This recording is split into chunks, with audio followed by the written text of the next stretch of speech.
जय गुरुदेव, जय हो बाबा नीप करोली महाराज की जय।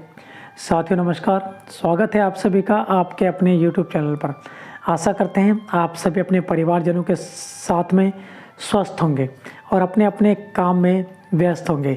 तो बात करते हैं आज एक ऐसा प्रसंग जहां पर बाबा जी द्वारा एक भक्त की 3 लड़कियों का उद्धार हो जाता है। ऐसी लड़कियां जो कि देखने में ज़्यादा खूबसूरत नहीं और बहुत ही मंद बुद्धि। तो चलिए करते हैं बात बाबा जी महाराज के इस प्रसंग की। यह प्रसंग है लखनऊ का एक माथुर परिवार था जो कि बाबा जी महाराज का बहुत ही सभी लोग परम भक्त थे। जब बाबा जी महाराज कभी लखनऊ आते तो दोपहर का भोजन अक्सर उसी परिवार में किया करते थे। परिवार का जो मुखिया था वह कागज का थोक व्यापारी था। काफ़ी पैसे वाली आसामी थी, लेकिन सौभाग्य से कह लीजिए या फिर दुर्भाग्य से कह लीजिए, वह लड़कियों के मामले में बहुत ही ज़्यादा दुर्भाग्यशाली था, क्योंकि उसकी 3 में से 2 लड़कियां ऐबी थी। ऐबी मतलब कि आप समझ सकते हैं, बड़ी लड़की की दोनों आंखें पूर्ण रूप से भैंगी थी, जबकि दूसरी जो से छोटी लड़की थी वह गूंगी और बहरी होने के साथ साथ मंद बुद्धि भी थी। तीसरी लड़की ठीक थी, पढ़ने में तेज थी और वह सुंदर भी थी। वैसे खूबसूरत तो दोनों अन्य लड़कियां भी थी जो उस लड़की से बड़ी थी, लेकिन उनके शरीर में ऐब उनकी शादी में बाधा हमेशा ही बनते जा रहे थे। माथुर दंपति इस कारण बेहद दुखी रहते थे। उन्हीं के कारण जो उनकी तीसरी बेटी थी उसकी शादी भी कहीं नहीं हो पा रही थी। जो लड़की गूंगी बहरी थी वह मानसिक रूप से भी पूर्ण विकसित नहीं थी, इसलिए उसका एडमिशन भी नहीं हो पा रहा था।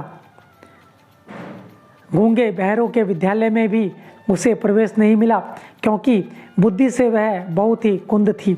महाराज जी ने माथुर को सलाह दी कि इस लड़की का एडमिशन लखनऊ के आर्ट कॉलेज में करा दें। माथुर जानते थे कि यह असंभव है, इसलिए वह कतराया करते थे, लेकिन बाबा जी के महाराज जी के बार बार कहने, महाराज जी के बार बार आग्रह करने पर वह एडमिशन के लिए किसी तरह तैयार हुए। 3 बार उन्हें असफलता अवश्य मिली, पर उन्होंने एडमिशन का इरादा उस समय 3 बार असफलता मिलने के बाद छोड़ दिया था। चौथी बार बाबा जी महाराज ने फिर माथुर से आग्रह किया तो वह बच्ची को लेकर गए। बाबा जी महाराज की प्रेरणा से प्रिंसिपल ने उसका दाखिला कर लिया। महाराज जी के प्रताप से और आशीर्वाद से वह लड़की पेंटिंग में इतनी दक्ष हो गई कि 5वें वर्ष की अंतिम परीक्षा में सर्वप्रथम आई। इस तरह से इस सारी बातों के अलावा उसे अब सुनाई भी देने लगा था और कुछ अस्पष्ट शब्दों में अपनी बात भी कहने लगी थी। यानी कि ये सब कुछ जो हो रहा था, ये सारा कुछ बाबा जी महाराज की जो कृपा उन लोगों के ऊपर थी, जो आशीर्वाद उन लोगों के ऊपर जा रहा था, उस वजह से सारी बातें ये हो रही थी। एक दिन बाबा ने बड़ी लड़की को अपने पास बुलाया और उसकी दोनों आंखों को अपने हाथ से 2 अंगूठों से मल दिया। उस लड़की की पुतलियां इसी कार्य में सीधी हो गई थी। खूबसूरत तो वह थी ही, इस तरह इस बड़ी वाली पुत्री का विवाह एक सजातीय युवक से हो गया। वह एयरफोर्स में स्क्वाड्रन लीडर था।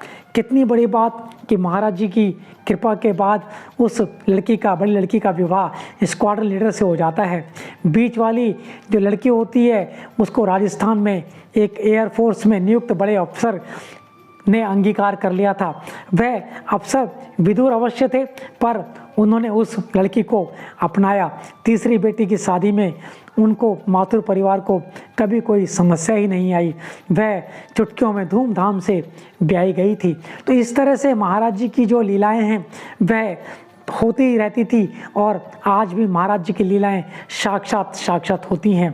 सिर्फ और सिर्फ ज़रूरत है महाराज जी के सानिध्य में आने की, महाराज जी को समझने की, क्योंकि महाराज जी हमेशा कहा करते हैं, अगर आप कभी भी हनुमान चालीसा का उच्चारण करें, हनुमान चालीसा का पाठ करें और श्री राम प्रभु का नाम लेते रहें, तो उससे ही आपके बहुत सारे पाप, बहुत सारी दुविधाएं नष्ट हो जाती हैं।